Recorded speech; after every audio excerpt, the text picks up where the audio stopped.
BSP का ticket मांगकर Giripar अनुसूचित जाति समिति अध्यक्ष ने जाहिर की अपनी राजनीतिक महत्वाकांक्षा। 3 साल तक हाटी समिति के खिलाफ पैरेलल मूवमेंट चलाने के दौरान अनिल मंगेठ ने कभी जाहिर नहीं होने दिया अपना political ambition. Bahujan Samaj party द्वारा प्रदेश सचिव बनाए जाने पर आज शिमला में जताया प्रदेश अध्यक्ष व राष्ट्रीय अध्यक्ष मायावती का आभार। पत्रकार वार्ता के दौरान मंगेठ ने एक बार भी नहीं लिया अनुसूचित जाति समिति का नाम। एडवोकेट मंगेठ के बीएसपी से चुनाव लड़ने की महत्वाकांक्षा को गिरिपार की एससी कम्युनिटी के लोगों से धोखा करार दे रहे हैं दलित संगठन से जुड़े कुछ लोग। गिरिपार के अपर कास्ट के लोगों को शेड्यूल ट्राइब स्टेटस का सबसे पहले विरोध कर रहे हैं दलित शोषण मुक्ति मंच व भीम आर्मी जैसे एससी संगठनों को भी रखा गया अनुसूचित जाति समिति से दूर। गिरिपार वासियों द्वारा करीब 55 साल से की जा रही क्षेत्र को शेड्यूल ट्राइब स्टेटस दिए जाने की मांग के विरोध में पिछले विधानसभा चुनाव से करीब 9 माह पहले अनुसूचित जाति के लोगों को एकजुट कर पैरेलल मूवमेंट छेड़ने वाली समिति के अध्यक्ष अनिल मंगेठ ने आज शिमला में एक पत्रकार वार्ता कर अपने पॉलिटिकल एम्बिशंस जाहिर कर दिए। मंगेठ ने साफ साफ कहा कि बहन मायावती के नेतृत्व में बीएसपी हिमाचल के चारों सीट पर लोकसभा उम्मीदवार उतारेगी और वह खुद शिमला सीट से टिकट की दावेदारी करने वाले 6-7 लोगों में शामिल है। लोकसभा चुनाव की बेला में पार्टी द्वारा उन्हें स्टेट सेक्रेटरी के पद से नवाजे जाने का एडवोकेट मंगेठ ने स्वागत व धन्यवाद किया और राष्ट्रीय अध्यक्ष मायावती तथा प्रदेश अध्यक्ष नारायण आजाद की जमकर प्रशंसा की। पीसी के दौरान अनिल मंगेठ ने हालांकि प्रदेश के एससी कम्युनिटी के लोगों व महिलाओं से सत्ता की चाबी उनकी पार्टी के हाथ देने की बार बात कही, मगर गिरिपार अनुसूचित जाति समिति का नाम एक बार भी नहीं लिया। प्रेस कॉन्फ्रेंस में हालांकि बीएसपी के कुछ अन्य पदाधिकारी भी मौजूद रहे, मगर पूरा समय तक केवल मंगेठ के बोलने से लोग इस बात के कयास लगा रहे हैं कि शिमला संसदीय क्षेत्र से उन्हें टिकट मिलना लगभग तय है। गिरिपार व प्रदेश के अन्य हिस्सों के एससी कम्युनिटी से संबंध रखने वाले कुछ सोशल एक्टिविस्ट अथवा लोग अनुसूचित जाति का आंदोलन अधूरा छोड़ उनके लोकसभा चुनाव की तैयारी करने की सोशल मीडिया पर निंदा भी कर रहे हैं। गौरतलब है कि 2022 में बहुजन समाज के सर्वमान्य नेता कांशीराम की पुण्यतिथि पर मंगेठ की अध्यक्षता में गिरिपार अनुसूचित जाति समिति की पदयात्रा शुरू होने के दौरान उनके बीएसपी में शामिल होने की अटकलें लग रही थी, मगर अनिल मंगेठ ने दूर दूर तक उनका बीएसपी से कोई संबंध न होने की बात कही थी।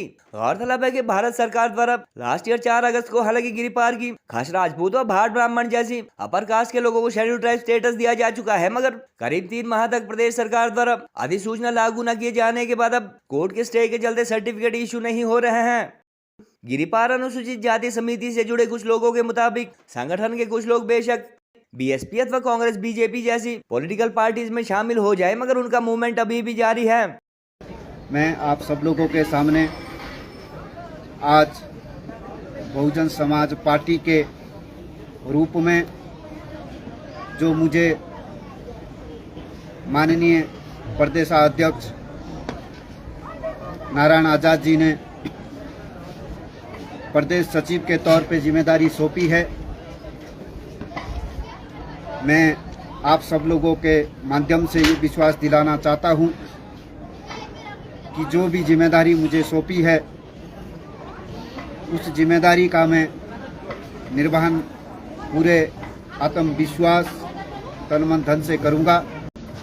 हम मिलजुल करके इस प्रदेश को आगे ले जाने के लिए रात दिन काम करेंगे। जन जन तक डॉक्टर भीमराव अंबेडकर जी और मान्यवर साहब काशीराम जी आदरणीय बहन जी की विचारधारा कार्यशैली को जन जन तक पहुंचाएंगे। मैं आप लोगों के सामने एक बहुत बड़ी बात कहना चाहता हूं, आज तक इतने अत्याचार गरीब लोगों के ऊपर हुए, बहुत अत्याचार, भेदभाव, शोषण, इतनी पीड़ाएं लोगों को दी गई, फिर भी यहां से जो चुन करके आरक्षित सीट से विशेष करके जो चुन करके विधायक एवं सांसद जाते हैं, उन लोगों ने आज तक कभी भी गरीब लोगों की आवाज नहीं उठाई। पुलिस एसपी ऑफिस के सामने एक युवक की हत्या की जाती है, उस पर कोई भी विधायक या सांसद नहीं बोला, आरक्षित सीट का तो बिल्कुल भी नहीं बोला। उससे पहले प्रदीप कुमार जो दवास का रहने वाला था 21 महीने तक कोमा में रहा, जिंदगी और मौत की लड़ाई लड़ता रहा, उस पर भी आरक्षित सीट से चुना गया, कोई भी विधायक या सांसद नहीं बोला। फिर चाहे वो धनीराम सांडिल जी है, विनय कुमार जी है, दीपराम जी है, किशोरी लाल जी है, नंदलाल जी है, ब्रिजलाल जी है, या रीना कश्यप है, या सांसद सुरेश कश्यप जी है, कोई भी विधायक इस पे मुंह नहीं खोला। आए दिन रोज अत्याचार होते रहते हैं। बहुजन समाज के सभी माता पिता, गरीब भाई बंधुओं से भी अपील करते हैं कि वो लोग आए और पार्टी की विचारधारा को समझे और पार्टी की गतिविधियों में अपनी भागीदारी दे करके सत्ता में, शासन प्रशासन में अपनी भागीदारी सुनिश्चित करे। हमारे महापुरुषों ने बोला है कि सत्ता ही एकमात्र ऐसी चाबी है जिससे सभी समस्याओं का निपटारा होगा।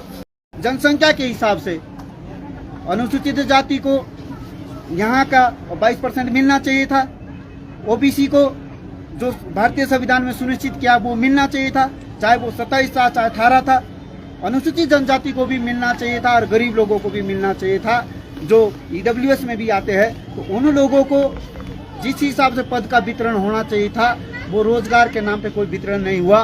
गैर संवैधानिक तरीके से ये सारी चीजें की गई। हमें पूरा विश्वास है जिस दिन हम लोगों के हाथों में कमान आएगी और हमारी विचारधारा पे, समतामूलक समाज की विचारधारा पे लोग विश्वास करेंगे, हम जरूर प्रदेश की जनता के साथ न्याय करेंगे, हमें विश्वास है। कल नालागढ़ में एक प्रदेश स्तरीय बैठक बहुजन समाज पार्टी की हो रही है जिसमें हमारे पार्टी के राष्ट्रीय स्तर के पदाधिकारी और प्रभारी मौजूद रहेंगे और टिकट के आवंटन को लेकर के भी उसमें बातचीत की जाएगी। अभी तक 6-7 नाम शिमला संसदीय क्षेत्र से भी बहुजन समाज पार्टी के प्रत्यक्ष के तौर पर लोगों ने दिए हैं। तो जो भी जिस पे भी पार्टी उम्मीद रखेंगी, जिस पे अपना आशीर्वाद देंगी तो बिल्कुल लड़ेंगे। उसमें हमने भी अपना प्रत्याशी के तौर पे आवेदन किया है। पार्टी अगर हम पर विश्वास जताती है तो हम पार्टी की उम्मीदों पे खरा उतर करके हम भी एक ऐतिहासिक और निर्णायक लड़ाई लड़ेंगे। जी, चारों सीटों